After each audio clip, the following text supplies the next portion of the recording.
Hello everyone, welcome back to my YouTube channel. So today's topic we are start a Markov chain, जहाँ पे CSA net में हमारा ये topic है markup चैन। अगर आप स्टैटिकल स्टूडेंट हैं या इंजीनियरिंग में हैं तो कहीं पर भी अगर आपके टॉपिक में मार्कअप चैन है, अगर आपको मार्कअप चैन समझने में प्रॉब्लम आ रही है तो ये बहुत इजी वीडियो होगी जहाँ पे मैं आपको मार्कअप चैन बहुत इजीली समझाने वाली हूँ। क्योंकि इसमें जो होता है क्वेश्चन में कॉन्सेप्ट बच्चे डिसाइड नहीं कर पाते कि कब हमारा ट्रांजेंट प्रोबेबिलिटी शो कर रहा है, कब हमारा स्टेशनरी डिस्ट्रीब्यूशन दिखा रहा है, कब हमारी फंक्शन मतलब जो मैट्रिक्स है वो यूनिकली स्टेशनरी डिस्ट्रीब्यूशन होगा, कब अपीरियोडिक होगा, मतलब काफ़ी सारी चीज़ें। तो इन सभी चीज़ों को हम इजीली समझेंगे मार्कअप चैन में। तो ये मेरे एक शॉर्ट नोट्स भी है, शॉर्ट डेफिनेशंस भी है, मैं कोई थियोरेटिकल पोर्शन में नहीं जाऊँगी।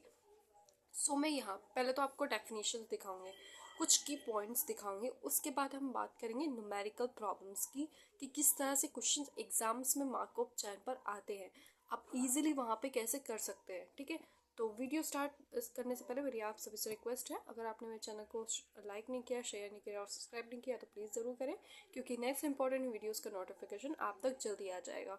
और आप सबसे रिक्वेस्ट है, अगर मैं आपको इसके पूरे नोट्स अगर किसी बच्चे को चाहिए तो मैं आपको लिंक नीचे डिस्क्रिप्शन बॉक्स में दे दूँगी, आप वहाँ से जाके ये नोट्स भी PDF फॉर्म में बाय कर सकते हैं। ठीक है, और मैंने काफ़ी सारी इंपॉर्टेंट वीडियोस भी बना रखी हैं, आप वो सब भी मेरे प्लेलिस्ट में देख सकते हैं। और साथ ही मैं यहाँ पे आपको मतलब अगर आपको कोई क्वेश्चन में कोई प्रॉब्लम हो तो आप मुझे कमेंट करके ज़रूर बताएं। सो स्टार्ट करते हैं अपना फर्स्ट कॉन्सेप्ट, जैसे कि ट्रांजिशन प्रोबेबिलिटी है। तो फर्स्ट की पॉइंट ये डेफिनेशन देखो, ये मैं आपको पहले ही आपको समझाऊंगी, आपको अभी चाहे अच्छे से समझ में नहीं आए, क्योंकि आपको बाद में ना मैं जब न्यूमेरिकल क्वेश्चन कराऊंगी आपको ज़रूर तब समझ में आ जाएंगे, लेकिन पहले आप इसको अच्छे से समझें। अगर फर्स्ट है हमारे पास, if the diagonal elements are zero, अगर हमारे पास डायगोनल एलिमेंट जीरो हो या सेल्फ लूप हो, ठीक है, तो डेट इज द प्रोबेबिलिटी हमारे पास क्या हो जाएगी, then the period of that state is always one, तब हमारा उसका स्टेट प्रोबेबिलिटी क्या होगी, वन होगी। डेट इज D1 पर वन, मतलब अपीरियोडिक पीरियड। अब ये क्यों कब होगा, पहले तो हम इसका डायग्राम बनाएंगे। ठीक है, जब हम डायग्राम बनाएंगे तब हमारे पास दिखाएगा कि सेल्फ लूप होगा, मतलब यहाँ पर अगर 3 से 3 पर जा रहा है तो हमारे पास एक सेल्फ लूप हमारे पास बन जाएगा। तब हमारे पास अगर हमारे पास उसका पीरियोडिक स्टेट वन आएगा तब हम उसे अपीरियोडिक पीरियड बोलते हैं। अगर क्वेश्चन में हमें स्टेशनरी प्रोबेबिलिटी फाइंड करने के लिए कहे तो स्टेशनरी प्रोबेबिलिटी फाइंड आउट करने के लिए मैंने एक शॉर्ट फॉर्मूला लगाया है। हमारे पास जो भी मैट्रिक्स गिवन होगी उसको हम इस तरह से लिखेंगे, पहले 1 minus A B 1 minus B. ठीक है, उसके बाद हम उसको इस तरह से कन्वर्ट कर देंगे कि जो डायगोनल एलिमेंट है, ठीक है, जैसे कि फर्स्ट हम लेंगे बी अपॉन ए प्लस बी कोमा ए अपॉन ए प्लस बी। ये तो हो गया हमारे पास स्टेशनरी प्रोबेबिलिटी को फाइंड आउट करने का फॉर्मूला। नाउ अब हम बात करेंगे एक्सपेक्टेड रिटर्न वैल्यू। अगर हमें क्वेश्चन में expected return value find out करने के लिए कहा जाए तो उसका फॉर्मूला होता है 1 अपॉन स्टेशनरी प्रोबेबिलिटी। ठीक है, नाउ फोर्थ होगा हमारे पास for double stock markup chain और column sum and row sum is equal to 1। अगर हमारे पास कोई डबल स्टॉक मार्कअप चैन है हो गई तो हम उसमें क्या होता है कि कॉलम सम ये रो सम हमारे पास किसके इक्वल होता है, 1 के इक्वल होता है। अब ये कैसे पता चलेगा, ये यहाँ पे देखो, ये हमारी जैसे कि मैट्रिक्स है, इसका रो सम हम निकालेंगे तो ये हमारे पास 1 आ रहा है। ठीक है, कॉलम सम हम इसका निकालेंगे 1/2 प्लस 1/2, तो वो भी 1 आ रहा है। तो ये मैट्रिक्स हमारी साथ ही साथ कैसी होगी, डबल स्टॉक मैट्रिक्स भी हो गई। ठीक है, तो ये आपको मैट्रिक्स को देख के पता करना है। देन इसमें भी स्टेशनरी डिस्ट्रीब्यूशन हमारे पास क्या हो जाएगा, 1 upon number of state. Number of state कितने होंगे, जो अभी हमें पता चलेगा कि हमारे पास कौन से स्टेट में होगा। जैसे कि एग्जाम्पल हमारे पास एक मैट्रिक्स हमने यहाँ पे ले ली जहाँ पे हमारे पास है 1/3 0 0 2/3 1/4 1/4 1/4 1/4 0 0 1 0 2/3 0 0 1/3। अब यहाँ पे देखो सेकंड कॉलम जो है हमारे पास वो है 1/4। ठीक है, और हमारे पास जो सेकंड रो है वो हमारे पास कैसे बन रही है, इसका सम हम मतलब कोई सी भी एक रो या एक कॉलम का सम हमारे पास 1 आना चाहिए। तो सेकंड रो में हमारे पास इसका सम क्या आ रहा है, 1 आ रहा है। दैट्स मीन मतलब हमारे पास ये डबल स्टॉक मैट्रिक्स है। सो इस यहाँ पर नंबर ऑफ स्टेट कितनी हो जाएंगी फिर 1 2 3, तो 1/3 0 1/3 1/3। 0 क्यों हो रही है? क्योंकि वहाँ पे हमारे पास सम जो है 1 दिया गया है। सो नंबर 5, अगर हमारे पास कोई मार्कऑफ चेन इस फॉर्म में है, देखो 1 2 3, हमारे पास 3 हमारे पास स्टेट है 1 2 3।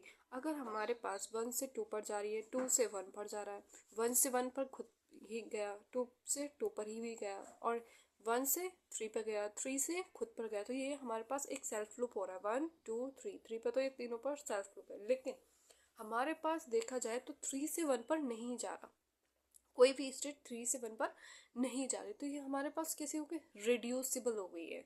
तो चेन हमारी कैसे हो जाएगी? रिड्यूसिबल। और हमारे पास 1 हमारे पास इस केस में कैसा हो जाएगा? ट्रांजिएंट स्टेट हो जाएगी। 1 हमारे पास ट्रांजिएंट स्टेट हो जाएगी। क्यों? क्योंकि देखो 1 से 3 पर तो हम जा सकते हैं, लेकिन 3 से 1 पर आने का रास्ता हमारे पास नहीं है, तो इन दैट केस हमारे पास 1 हो जाएगा transient state. So there is a 1 path from 1 to 3 but no return path from 3। So state 1 is a transient state. तो ये हो जाएगा हमारा ट्रांजिएंट स्टेट को पहचानने का तरीका। Sequence essence is not recurrent. In that case हमारे पास सीक्वेंस कैसी हो जाएगी? नॉट रिकरेंट हो जाएगी। ठीक है।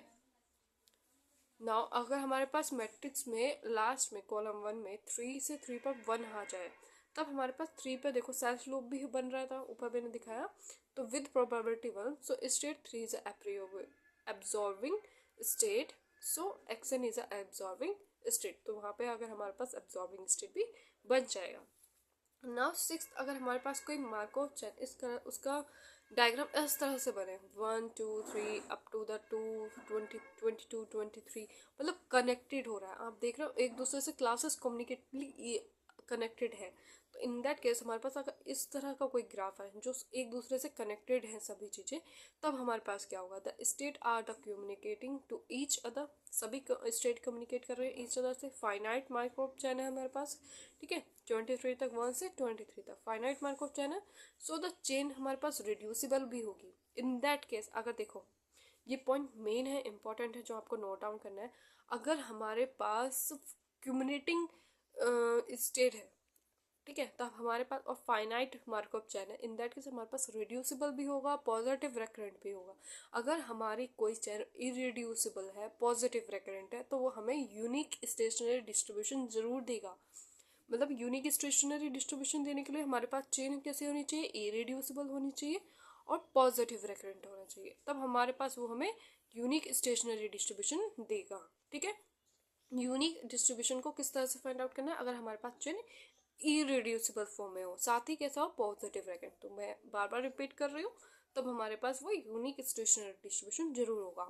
ना 7 पॉइंट, अगर हमारे पास सभी स्टेट एक दूसरे से कनेक्टेड हो, जैसे यहाँ पे देखो 1 से 2 पे, 2 से 3, यहाँ पे अगर 1 से 2 पर भी आ रहे हैं, 2 से हम 1 पे जा रहे हैं, 1 से 3 पर भी जा रहे हैं और 3 से 1 पर भी जा सकते हैं, 2 से 3 पर भी जा सकते हैं और 3 से 2 पर भी आ सकते हैं। तो all the state are communicating to each other. और ये फाइनाइट मार्कोव चेन है, तो फाइनाइट मार्कोव चेन है, तो so the chain is irreducible भी है, पॉजिटिव रेकरेंट भी है, और इन दैट केस हम इसे यूनिक स्टेशनरी डिस्ट्रीब्यूशन भी बोल सकते हैं। ओके, सो नाउ एट्थ अगर हमारे पास कुछ इस तरह से डायग्राम है, ये भी मैं आपको डायग्राम में बना मतलब शो कर रही हूँ। अगर आपके पास कंडीशन आ जाए, तब हमारे पास क्या क्या कंडीशन है, ये तो हम अभी फॉर्मूला मतलब क्विक शॉर्ट नोट की बात कर रही हूँ। जब क्वेश्चन करेंगे आपको और अच्छे से समझ आएगा। एट्थ में है हमारे पास कि द स्टेट हमारे पास क्या कौन कौन है? 1 2 एंड 3। ठीक है, अब यहाँ पे देखो 1 से 2 पर भी जा सकते हैं, 2 से 1 पर भी जा सकते हैं, 1 से 3 पर भी जा सकते हैं, 3 से 1 पर भी जा सकते हैं। यहाँ पे देखो 3 से 2 पर तो जा रहे हैं, लेकिन 2 से 3 पर नहीं आ रहे हैं हम। ठीक है, तो इन दैट केस हमारे पास नॉट रिकरेंट हो गई चेन, हमारे पास कैसी होगी? मतलब रिड्यूसिबल होगी। ठीक है, तो 1 से 3 हमारे पास communicating to each other, but chain हमारी कैसी है? रिड्यूसिबल है। और 1 हमारे पास रेकरेंट है। 1 रेकरेंट मतलब जब हमारे पास एक स्टेट से जाकर उसी पर आने का रास्ता भी बन जाए, मतलब अगर हम 1 से 2 पर तो जा रहे हैं, 2 से 1 पर भी आ सकते हैं, 1 से 3 पर तो जा रहे हैं, 3 से 1 पर भी आ सकते हैं, तो ये 1 हमारे पास कैसा हो जाएगा? रेकरेंट हो जाएगा। और 2 और 3 हमारे पास नॉट रेकरेंट हो जाएगी। ठीक है, नाउ 9th देखते हैं। 0 1 2, 1 0 से 2, 2 से 0, 0 से 1, 1 से 0, 2 से 1, 1 से 2। If the Markov chain is aperiodic, अगर हमारे पास मार्कोव चेन एप्रियोडिक हो जाएगा, इरिड्यूसिबल हो जाएगा, रेकरेंट हो जाएगा, तब हमारे पास उसकी लिमिट क्या होती है, limit n tends to infinity P I J raise to the power n is equal to summation j। अब इस चीज को समझने के लिए आपको अभी ये फॉर्मूला समझ में नहीं आ रहा, लेकिन ये बहुत इंपॉर्टेंट है। जब मैं आपको क्वेश्चन कराऊंगी आपको डेफिनेटली समझ आ जाएगा, मैं वहाँ पे आपको इंडिकेट करूंगी। ये 9 पॉइंट पर आपको मैंने एक फॉर्मूला बताया था, इसका यूज हमें यहाँ करना है। ओके, नाउ आगे फॉर्मूला देखते हैं। 10th है हमारे पास, अगर हमारे पास दो इस तरह से मतलब दो चेन टूटी हुई है एक दूसरे से अलग, 1 से 2 पर तो जा रहे हैं, 2 से 1 पर आ रहे हैं, 3 से 4 पर आ रहे हैं, 4 से 3 पर आ रहे हैं, लेकिन 1 से 3 पर नहीं जा रहे, ना ही 2 से 4 पर जा रहे, ना ही 2 से 3 पर जा रहे, ना ही 1 से 4 पर जा रहे। तो हमारे पास चेन कैसा दिख रही है, ये हमारी रिड्यूसिबल चेन दिख रही है। तो हमारे पास they are the two classes, हमारे पास टू क्लासेस, एक तो 1 2, एक है 3 4, both are communicating to each other, so they are recurrent. अब हमारे पास देखो इरेड्यूसिबल भी है, और यहाँ पे ये बता रहे हैं 1 और 2 हमारे पास कैसी हो जाएगी, रेकरेंट हो जाएगी। रेकरेंट मतलब 1 से 2 पर भी जा सकते हैं और 2 से 1 पर भी आ सकते हैं। और अच्छे से समझने के लिए आगे मैं डेफिनेशन आपको जरूर दिखाऊंगी। अब यहाँ पे हम बात करेंगे स्टोकास्टिक मैट्रिक्स। स्टोकास्टिक मैट्रिक्स बहुत इंपॉर्टेंट पॉइंट है। इसमें क्या होता है कि the sum of each row अगर हमारे पास 1 आ जाए तो हमारे पास स्टोकास्टिक मैट्रिक्स बनेगी। ठीक है सर, मतलब सम ऑफ ईच रो इज 1, जब रो का सम क्या हो 1 हो तब हम बोलेंगे उसको stochastic matrix. Double stock matrix जो मैंने अभी आपको पहले समझाया, अब उसी को मैं यहाँ पे डेफिनेशन की कुछ इंपॉर्टेंट डेफिनेशन हम यहाँ से वो मैं आपको कराऊंगी। If the sum of each row as well as sum of each column are 1, that matrix is a double stock matrix. देखो डबल का मतलब आप समझ रहे हो, मतलब दो चीजों का, एक तो रो का और एक कॉलम का, अगर दोनों का सम हमारे पास 1 आ जाए तब हम उसको डबल स्टॉक मैट्रिक्स बोलेंगे। अगर सिंगल रो का सम 1 आ रहा है तब हम उसको स्टोकास्टिक मैट्रिक्स बोलेंगे। ठीक है, यहाँ पे देखो, यहाँ पे हमारे पास रो का सम भी 1 आ रहा है, वो सॉरी रो का सम भी 1 आ रहा है और कॉलम का सम भी 1 आ रहा है। ठीक है, यहाँ पे देखो ये तो हमारे पास बनेगी स्टोकास्टिक मैट्रिक्स, क्योंकि हमारे पास यहाँ रो का सम भी 1 आ रहा है, इस रो का सम भी 1 आ रहा है और इस रो का सम भी 1 आ रहा है। डबल स्टोक मैट्रिक्स क्या होगी, हाँ यहाँ पे डबल स्टोक मैट्रिक्स क्यों नहीं बनेगा, क्योंकि यहाँ पे कॉलम का सम तो 1/2 आ रहा है। ओके, डबल स्टोक मैट्रिक्स में यहाँ पे देखो इसका रो का सम 1 आ रहा है, कॉलम का सम करेंगे ये भी 1 आएगा। इसकी बात कर ले, सेकंड रो की बात करेंगे, ये इसका सम भी 1 आ रहा है, और इसके कॉलम की बात करेंगे तो उसका सम भी 1 आ रहा है। तो ये हो गया हमारे पास double stock matrix. Now m step transition probability क्या होती है। अब एम स्टेप ट्रांजिशन प्रोबेबिलिटी, यहाँ आप डेफिनेशन देखें, P raise to the power M is equal to P I J raise to the power M is equal to probability of xn plus m is equal to j upon xn is equal to i for every value of i j belongs to s। now p हमारे पास अगर एक matrix दी गई है, इसको हमने diagram के form में बना दिया। स्टेट क्या है हमारे पास 1 2 3। अब हमारे पास क्या है, n स्टेट से कहाँ पर जा रहे हैं हम, n प्लस m स्टेप तक। ठीक है, इसको और अच्छे से समझने के लिए मैं आपको जो क्वेश्चन में कराऊंगी तब समझे, बस आप अभी इंपॉर्टेंट जो डेफिनेशन मैं यहाँ पे करा रही हूँ वो आप अच्छे से नोट डाउन करें। Okay, with the help of diagram, अब हमने डायग्राम में देखा था 1 से 3 तक हमारे पास स्टेट थी, 1 2 and 3।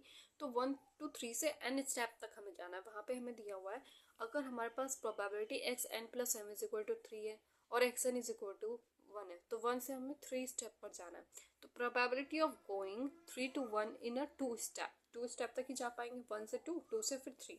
Now with the help of diagram अब हम यहाँ से देखें 1 से 2 जाएंगे, इंटू 1 से 3 जाएंगे, मतलब 1 से पहले 1 पर जाएंगे, यहाँ पे 1 से 3 पर जाएंगे, प्लस 1 से 3 इंटू 1/2, 1 से 3 पर जाएंगे फिर 3 से 3 पर जाएंगे। तो हमने इसको मल्टीप्लिकेशन सॉल्व कर ली, सही आ जाएगा। ओके, ये क्वेश्चन करेंगे आप तब अच्छे से समझ पाएंगे। ओके, नाउ रिकरेंट स्टेट क्या होता है, अभी हमने की पॉइंट में पढ़ा है कि वो चीज़ हमारे पास रिकरेंट है, ये पॉइंट हमारे पास रिकरेंट है। अब रिकरेंट पॉइंट क्या होता है, अच्छे से डेफिनेशन यहाँ है।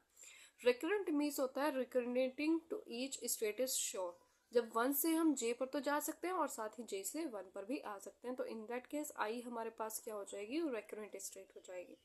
ट्रांजिएंट स्टेट क्या होती है, transient state means return to state j is uncertain। ठीक है। जे मतलब आई से जे तो जा सकते हैं, लेकिन जे से हम आई पर बाद में नहीं आ सकते। इन डेट केस आई हमारे पास क्या हो जाएगी, ट्रांसेंड स्टेट हो जाएगी, जो कि अनसर्टेनली हम वहाँ पे जे से रिटर्न नहीं हो रहे, और जे हमारे पास खुद का सेल्फ लूप भी बन रहा है यहाँ पे। ठीक है। फर्स्ट विजिट प्रोबेबिलिटी, देखो फर्स्ट विजिट प्रोबेबिलिटी में आप अभी इसको समझें, ये अभी इतना इम्पोर्टेंट पॉइंट नहीं है, लेकिन मैं यहाँ पे एक इम्पॉर्टेंट डेफिनेशन, इम्पॉर्टेंट पॉइंट आपको दिखा देती हूँ। वो है लिमिट फाइंड आउट करने का। लिमिट अगर दे दी जाए, limit N tends to infinity probability of i J raise to the power n, तो वहाँ पे हम लिखेंगे 1/μj is equal to summation j. Mu j हमारे पास क्या हो जाएगा, रिकरेंट टाइम हो जाएगा और एक्सपेक्टेड टाइम हो जाएगा टू रिटर्न स्टेट आई के लिए, starting from the state I. Now mean recurrent time अगर हमें फाइंड आउट करने के लिए कहा है, उसको कैसे फाइंड आउट करते हैं वो देखते हैं। The mean recurrent time that is expected time of return to the state I starting from the state I। ठीक है, जो स्टेट आई से जे तक का जा रहा है उसका एक एक्सपेक्टेड टाइम क्या होगा वो हम यहाँ पे देखेंगे। So mu I is equal to summation N is equal to 1 to infinity n function of I to raise to the power N if I is recurrent. Infinity कब होगा, जब आई हमारे पास ट्रांसेंड होगा। केसेस हम यहाँ से इसकी हेल्प से फाइंड आउट करेंगे कि अगर हमारे पास आई रेकरेंट होगा, रेकरेंट क्या होता है मैंने अभी आपको समझा दिया, कैसे हमारे पास आई रेकरेंट बनेगा। अगर हमारा उसका मीन म्यू आई लेस देन इन्फिनिटी होगा, तब हमें वो कैसे देगा, पॉजिटिव रेकरेंट देगा। अगर हमारे पास उसका mean mu I is equal to infinity होगा, तब हमारे पास वो कैसे देगा, नल रेकरेंट देगा। अब इन सबको पहचानेंगे कैसे, जब हम क्वेश्चन करेंगे तब देखेंगे कि रेकरेंट मीन कैसे होगा।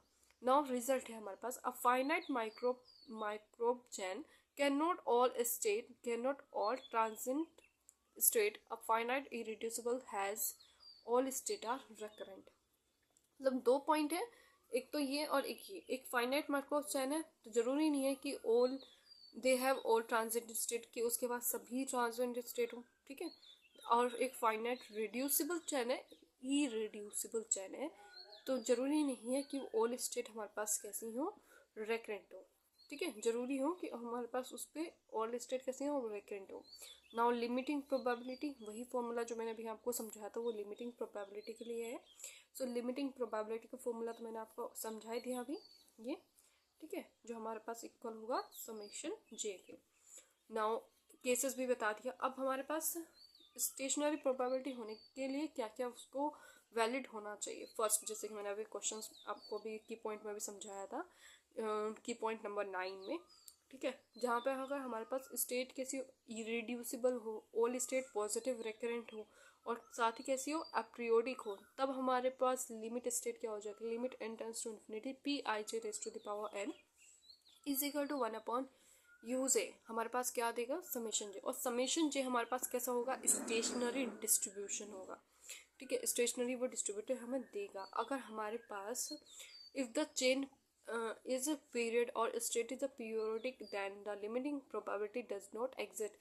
वहाँ पे देखो एक और शॉर्टकट है, अगर हम याद रखें, अगर हमारे पास कोई चेन रिड्यूसिबल है तो वो हमारी चेन कभी भी हमें यूनिक स्टेशनरी डिस्ट्रीब्यूशन नहीं देगी। ठीक है, अगर हमारे पास चेन इरिड्यूसिबल है तो वो हमें जरूर डेफिनेटली वो हमें यूनिक स्टेशनरी डिस्ट्रीब्यूशन पॉइंट देगी। ठीक है, अब यूनिक स्टेशनरी डिस्ट्रीब्यूशन क्या होता है वो हम उसकी डेफिनेशन भी यहाँ पे समझ लेते हैं। Unique stationary distribution if the chain is a aperiodic recurrent plus साथ ही कैसी पॉजिटिव रेकरेंट हो, रेड्यूसिबल हो, तब हमारे पास वो यूनिक स्टेशनरी डिस्ट्रीब्यूशन देगा। वो इक्वल होगी किसके, लिमिटिंग स्टेशनरी डिस्ट्रीब्यूशन की। तो इम्पॉर्टेंट भी है। ठीक है, और इस तरह जैसे कि मैंने अपने नोट्स पे स्टिकी नोट्स लगा रखे हैं, साथ ही मैं अपनी इस तरह की नोटबुक और एक स्टडी टेबल वगैरह अगर आपको बाय करनी है तो मैं डिस्क्रिप्शन में कुछ प्रोडक्ट्स का लिंक आपको वहाँ पे दूंगी।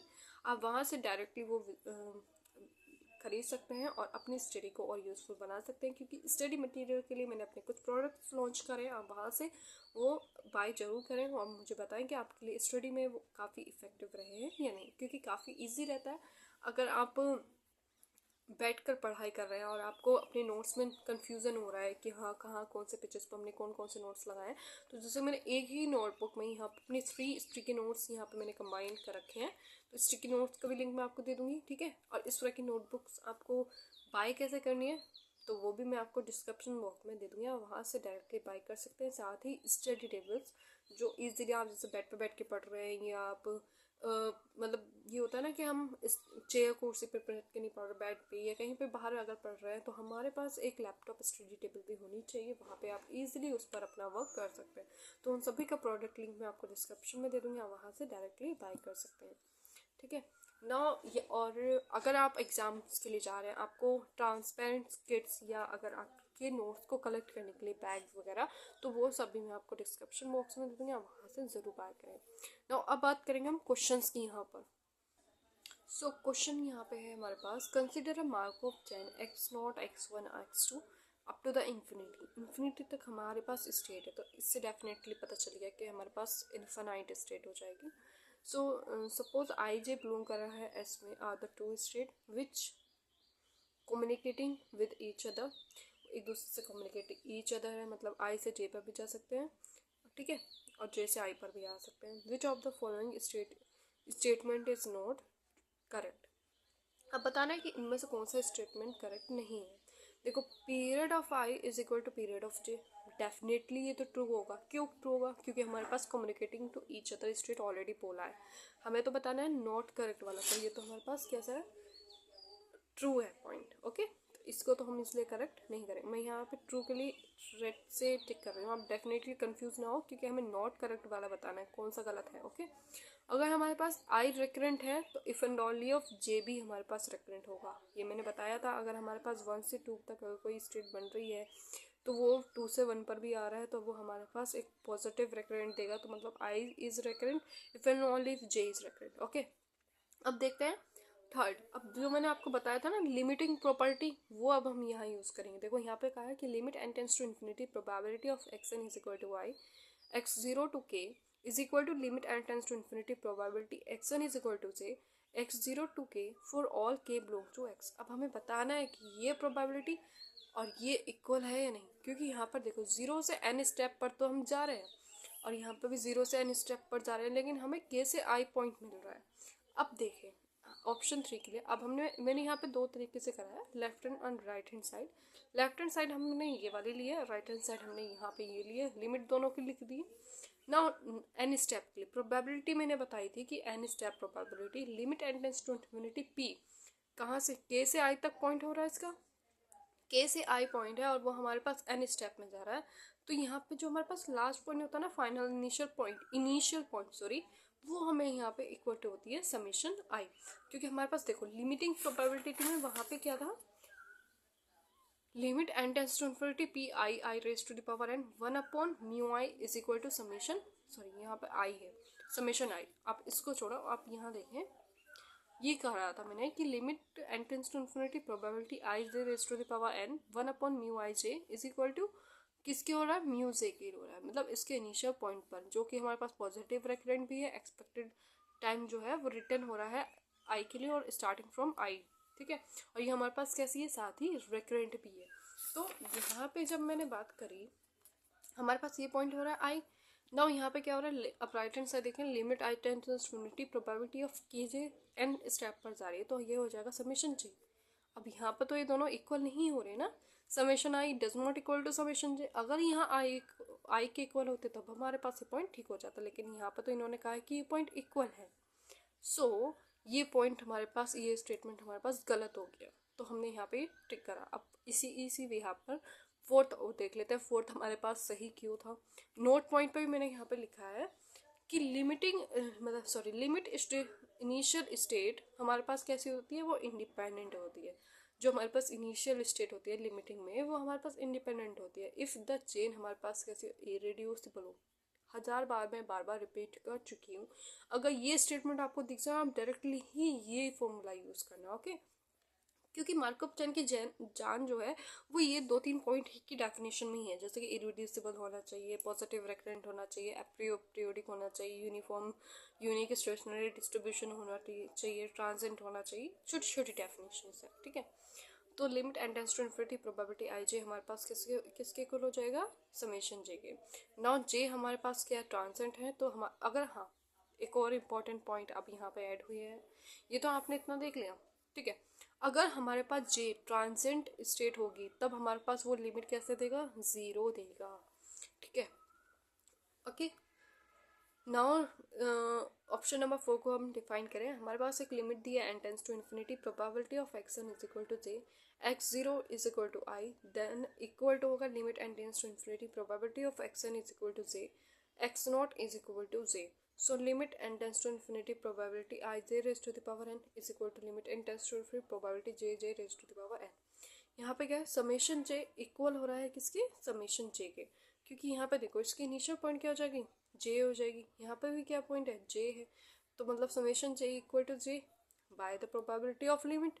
सो ऑप्शन 4 इज करेक्ट, इसलिए हमारे पास ऑप्शन 4 करेक्ट हो जाएगा। So we have to select the not correct option, तो option 3 is not correct. Okay, next question देखते हैं। अगर हमारे पास मार्कोव चैन दी है विद स्टेशनरी प्रोबेबिलिटी मैट्रिक्स, ठीक है, उसका टीपीएम ये है, प्रोबेबिलिटी दी है 0 to 1। अब हम यहाँ पे इसके हेल्प से पहले डायग्राम बनाएंगे। ओके, डायग्राम देखते हैं। So let summation is equal to 1/5 1/5 1/5 1/5, ये हमें इसका समेशन वैल्यू ऑलरेडी गिवन है। फर्स्ट ऑप्शन देखते हैं, समेशन इज स्टेशनरी डिस्ट्रीब्यूशन, ठीक है। सेकंड दिया है इफ नीटा इज स्टेशनरी डिस्ट्रीब्यूशन। थर्ड है the Markov chain is periodic, Markov chain is irreducible. पहले तो डायग्राम बनाएंगे। डायग्राम आपका कुछ इस तरह से बनेगा। आई होप मैं समझ सकती हूँ आप सभी को डायग्राम बनाना आता है। नहीं आता तो देखिए मैं आपको नेक्स्ट क्वेश्चन बताऊंगी, क्योंकि यहाँ पे क्या हो रहा है कि नेक्स्ट पेज पे मैंने क्वेश्चन लिख रखा है, यहाँ पे सोल्यूशन, मैं भी जो एक कनेक्ट क्वेश्चन होगा तो वहाँ से आपको बताऊँगी। यहाँ पर आप देख सकते हैं डायग्राम से कि 1 से 2 पर हम नहीं जा रहे, मतलब 1 से 5 पर भी जा रहे हैं, 5 से 1 पर जा रहे हैं, 5 से 3 पर जा रहे हैं, 3 से 5 1 पर जा रहे हैं, 1 देखो 5 से 3 पर भी जा रहे हैं, 3 से 5 पर भी जा रहे हैं, लेकिन 2 से 4 पर जा रहे हैं, और 4 से 2 पर भी जा रहे हैं, लेकिन 1 से 2 तक का हमारा कोई कनेक्शन नहीं दिख रहा। तो चैन हमारे पास कैसी हुई, रिड्यूसिबल हो गई। ऑप्शन 4 तो हमारे पास यहीं डिस्कार्ड हो गया।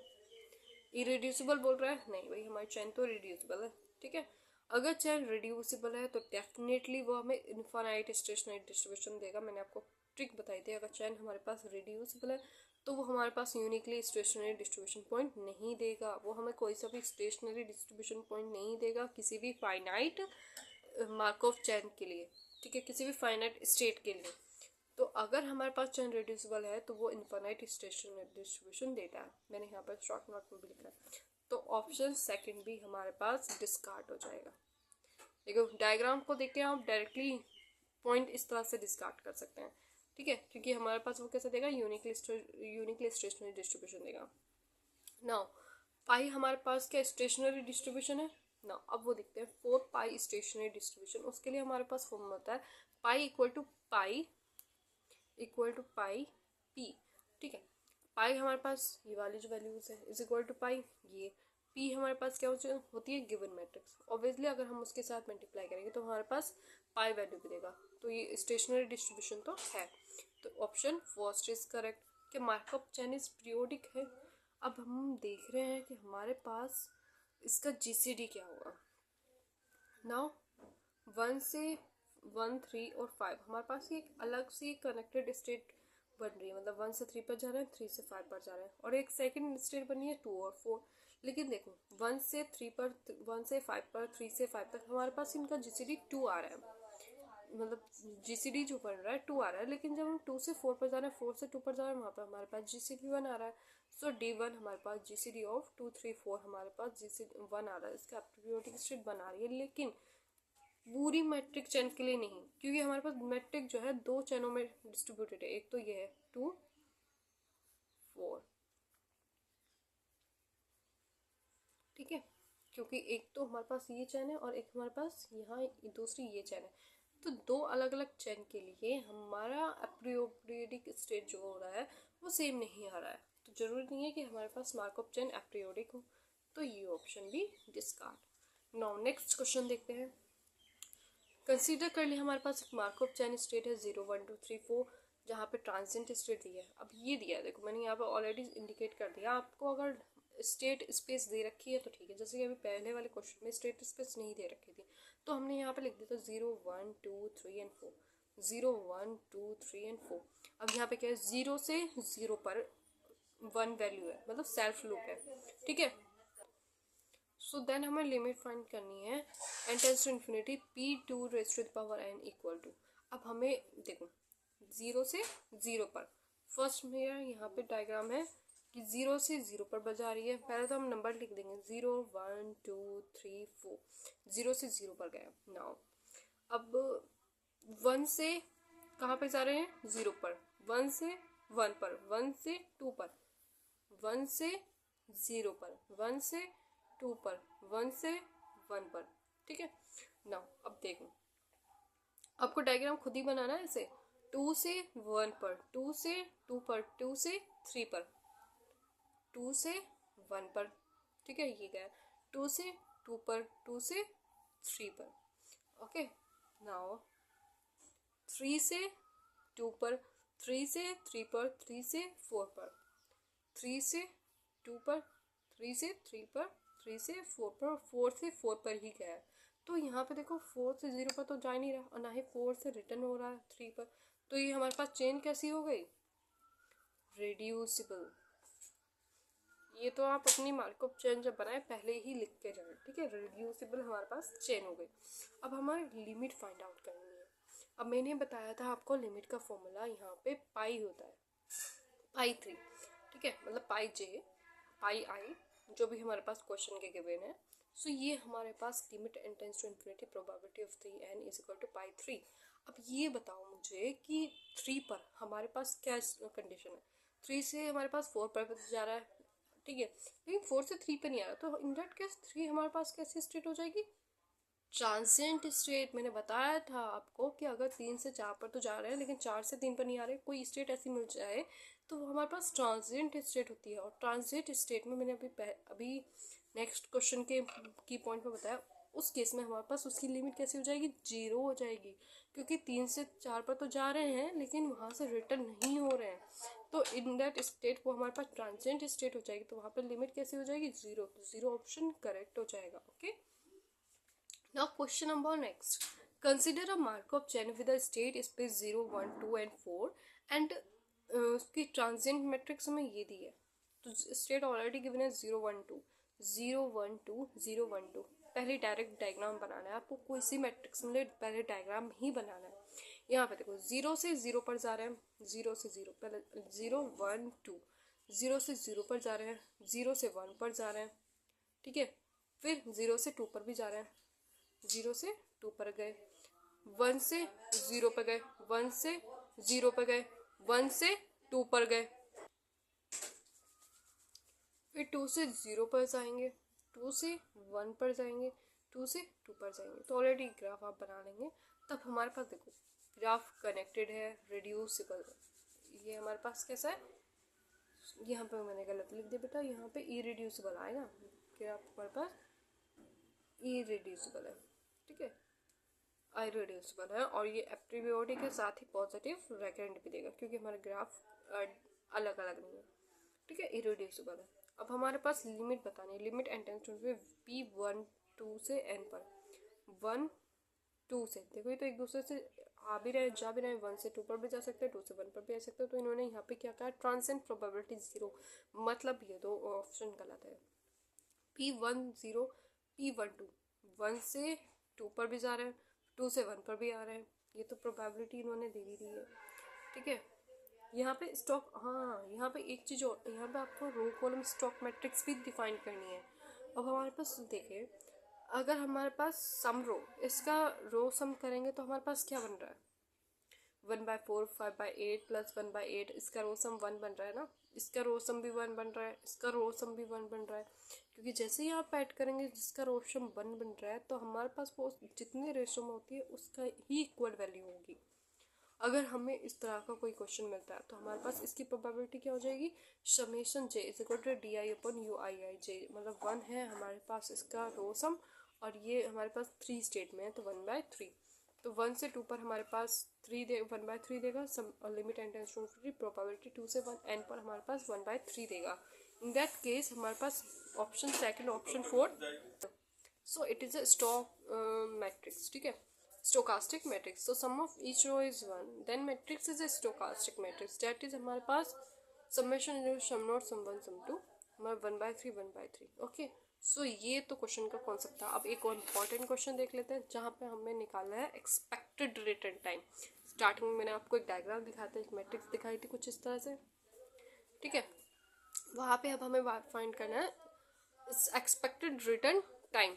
अब एक्सपेक्टेड रिटर्न टाइम को फाइंड आउट करने के लिए हमारे पास सबसे पहले मैट्रिक्स कैसी होनी चाहिए, रिड्यूसिबल होने चाहिए, एप्रोपियोडिक होना चाहिए, पॉजिटिव रेक्टेंट होना चाहिए। मैंने यहाँ पे कुछ गलत कर रही हूँ, मैं एक मिनट चेक कर लेती हूँ।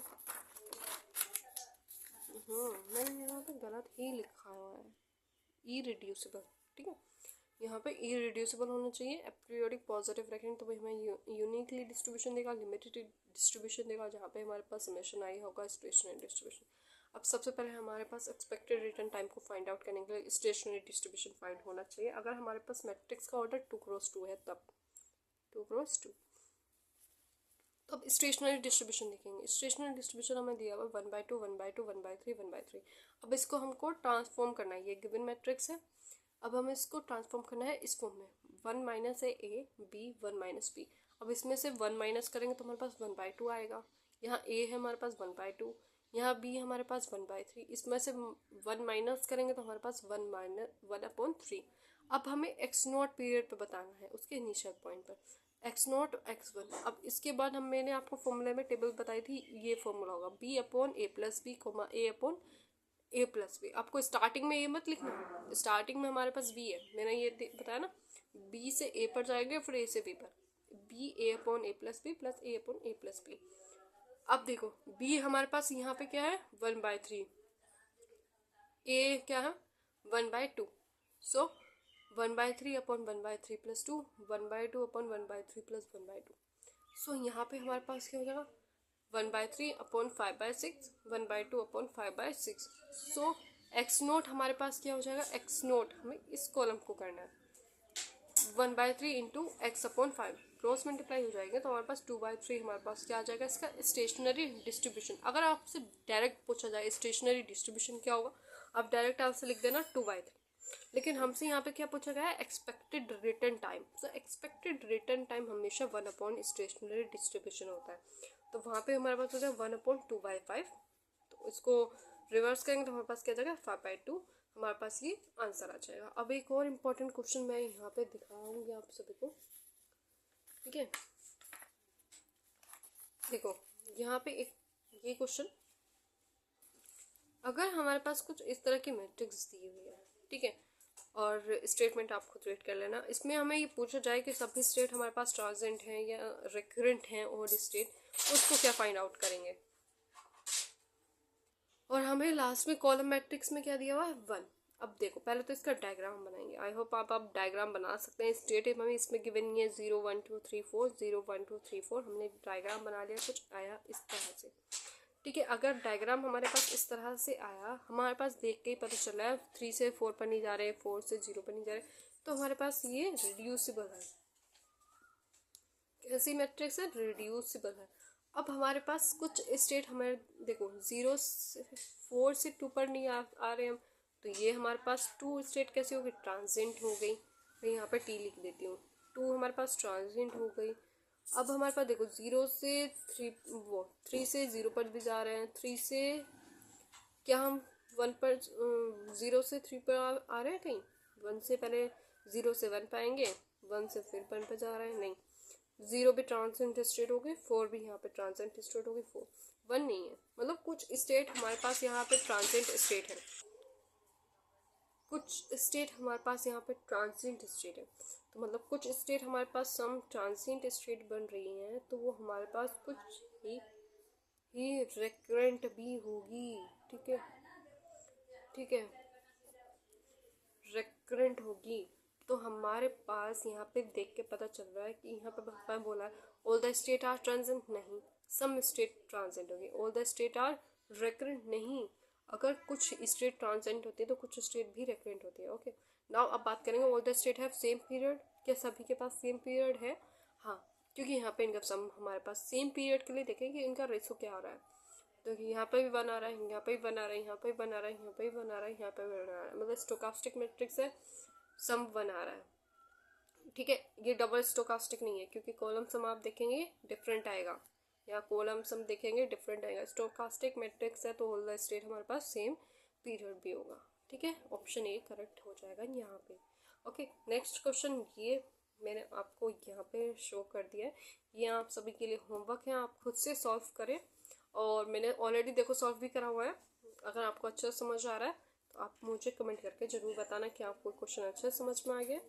ठीक है, उसके बाद और एक ये क्वेश्चन ये भी था, क्वेश्चन नंबर 2, ये भी आप सभी के लिए होमवर्क है, क्योंकि लिमिट प्रोबेबिलिटी मैं आपको समझा चुकी हूँ, यहाँ पे यूनिक डिस्ट्रीब्यूशन भी समझा चुकी हूँ, प्रोबेबिलिटी मैंने आपको समझा दी है, डायग्राम कुछ इसका इस तरह से है। ओके, सो यहाँ पे मार्कअप चैन का ये एक सिंगल वीडियो में मैंने कवर कर दिया है पूरा आपको कॉन्सेप्ट इजीली, जो एग्जाम के मेन पॉइंट ऑफ व्यू से है। ठीक है, आई होप आपको ये वीडियो अच्छी लगी तो प्लीज़ चैनल को लाइक करें, शेयर करें, सब्सक्राइब करें।